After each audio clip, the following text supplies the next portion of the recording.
Hey, how's it going, my fellow pickleball techs? You're with Rafa, the pickleball tech dude, and I hope you're having a great week, because if you're seeing this video, then that means that today, the new and very highly anticipated Ripple V2s are set to launch, and I'm here to tell you everything you need to know about them. If you haven't seen the previous video I launched on the V2s, essentially detailing my pre-break-in thoughts or what the paddle feels like when you're first going to get it, I would go ahead and watch that because it's a really great setup to what we're going to talk about today.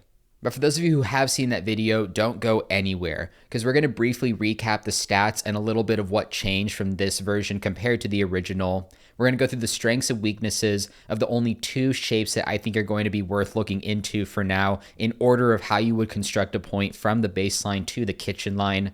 And then, of course, we're going to end with some comparisons to their direct competition. I do want to quickly get three things out of the way before we move forward. The first is that I was not financially or otherwise compensated by Ronbus to do this review. As a matter of fact, if you're one of the first few people watching it, you most likely know that I've done a video on these paddles before they do. If you do decide to buy these paddles, which I only recommend after going through the full video and getting all of my thoughts, using my promo code RAFA at checkout or simply clicking the link in the description provides you the highest possible discount you can get and does provide me a small kickback, showing that you value the channel and you value the work that I do. Number two, from 2024 into 2025, I was the only YouTuber to personally main 3 different versions of the original Ripple R2, making me uniquely positioned to give you insight on how this paddle performs. And number 3, if you are looking for this paddle to be the same as the original with some minor tweaks, you can click off the video now and save your money. I can honestly say that other than sweet spot size and spin, nothing else has quite remained the same about the V2. And whether or not that's a good thing actually depends on your personal philosophy when it comes to paddles with power. So let's talk about it.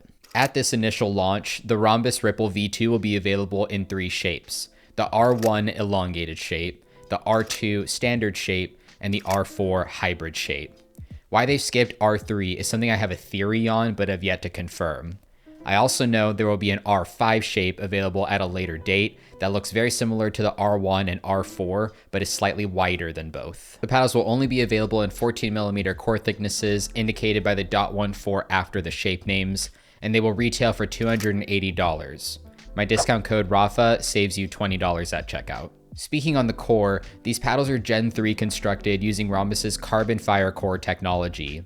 Essentially, a foam wall surrounds a cavity filled with bars of EVA foam separated from each other by carbon fiber and also completely surrounded by a carbon fiber diamond-shaped grid, differing these paddles from others that use the same carbon fiber foam combination, such as Gearbox and Adidas. Visually, the only way to defer these paddles from the original is to spot the V2 written after Ripple now.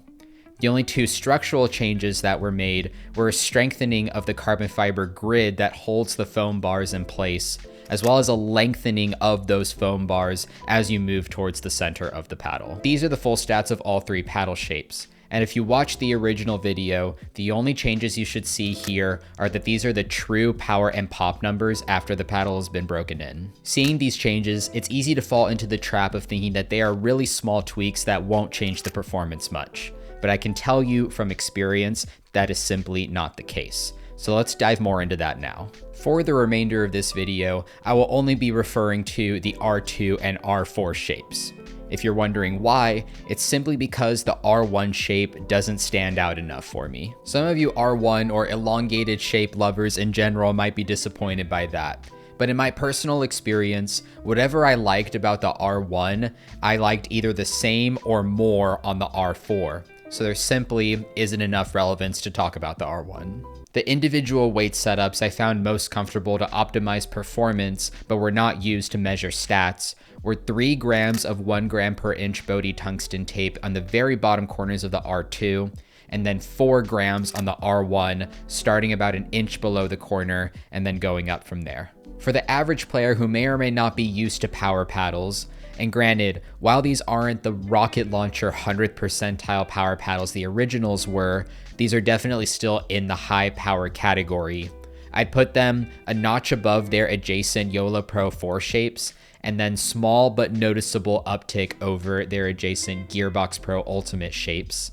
the R2 is going to be the most approachable. Not because it has any significant less access to power than the R4, but because the forgiveness of the wider sweet spot and the access to that power is a little bit easier. The R2 is actually balanced pretty poorly in comparison to other standard shape paddles, leading to its slightly higher than usual swing weight for a shape that's typically meant for fast maneuverability. So it does lag behind you in terms of swing timing at the baseline. However, making solid connection with the ball feels very easy due to the wider sweet spot, and the paddle develops a deeper plushness as it breaks in that feels very satisfying and actually gives you a large margin for error when hitting drives in terms of their distance over the net. That is amplified even further by the weight setup that I suggest, which brings the balance point down and gives the paddle more whip over the ball. The R4 is a largely similar experience from the baseline because it's actually balanced very similar to the R2. The main differences, I would say, are that the margin for error because of the sweet spot size does decrease somewhat significantly, and your ability to feel the ball also decreases because this shape feels a bit more conducive to vibration dampening than the R2 standard. However, making a solid connection with the ball will be easy if you are an advanced player, and in my opinion, does feel more satisfying, particularly on drives, as it's a bit easier to plow through the ball, making this paddle feel a bit more powerful. When it comes to the midcourt, crashing on a drive feels just as easy as with any other power paddle with these ripples. But where they mostly fall short is on the ability to reset, but not for the reason you might be thinking. These Ripple V2s are very poppy paddles. The margins are a bit closer to the original as opposed to their power. But where that leaves an experienced player is needing to let go of a lot of the manual input that you typically put into a reset. Otherwise, you risk popping a lot of balls up, even from the midcourt, and having those smashed on you. For a player who may want their paddle to do a bit more work for them, then you're practically setting resets to easy mode. But for anybody else, it's definitely an adjustment that needs to be made significantly to your game. And that goes for both the R2 and R4. Surprisingly enough, when you get to the kitchen line is probably when the Ripple V2s perform best. Whereas before, the ball would simply rocket off on any shot, hard or soft, these paddles actually allow you to play a bit more of a control tempered game, very in league with any other power paddles you may be used to. The main thing you want to watch out for using these paddles at the kitchen is flicks. I personally am much more of a flick person than a roll person, but because these paddles, in particular the R2, pocket the ball so well, there is a tendency to create a lot more loopy flicks, which are really easy for your opponents to counter with enough time or simply let go and sail behind them. The R4 feels a little bit better and a little bit more of a controlled under to over the ball motion for keeping those flicks down. But overall, they feel very similar at the kitchen line in comparison to other popular power paddles out there. Finally, we get to the last part of my analysis, which is a comparison of the Ripple V2s to their strongest competition from other companies that have recently released power paddles. Here's my 1 to 2 sentence synopsis of each, and I'll be throwing up graphs for a full detailed breakdown if you'd like to pause the video at any point. The Gearbox GX2s are significantly lower in power and are also much more muted in terms of ball feel than the Ripple V2s. However, they have a much more premium feeling build quality and are, from my tests, a bit more durable. The main reason to choose the V2 over a GX2 would purely be spin, size of the sweet spot, and greater stability on off-center shots. The Yola Pro 4s are much easier to maneuver and have a much more crisp feeling off the face, in particular at the kitchen line on dinks, flicks, and rolls. However, Yola does have its issues with durability, as do all Gen 3 constructed paddles with polypropylene cores at some point. You would primarily choose a Ripple V2 over the Pro 4 if you primarily value plushness of the sweet spot and durability above all else. The 11624 power paddles are the most balanced in terms of offense and defense of any paddle we're talking about today. They also are a bit more maneuverable and have wider sweet spots in comparison to the Ripple V2. However, you are taking a significant hit in terms of power and in terms of durability especially. However, the 11624s do have a 6-month warranty. So in the end, you go for a V2 if you value durability and you value a more premium muted ball feel experience.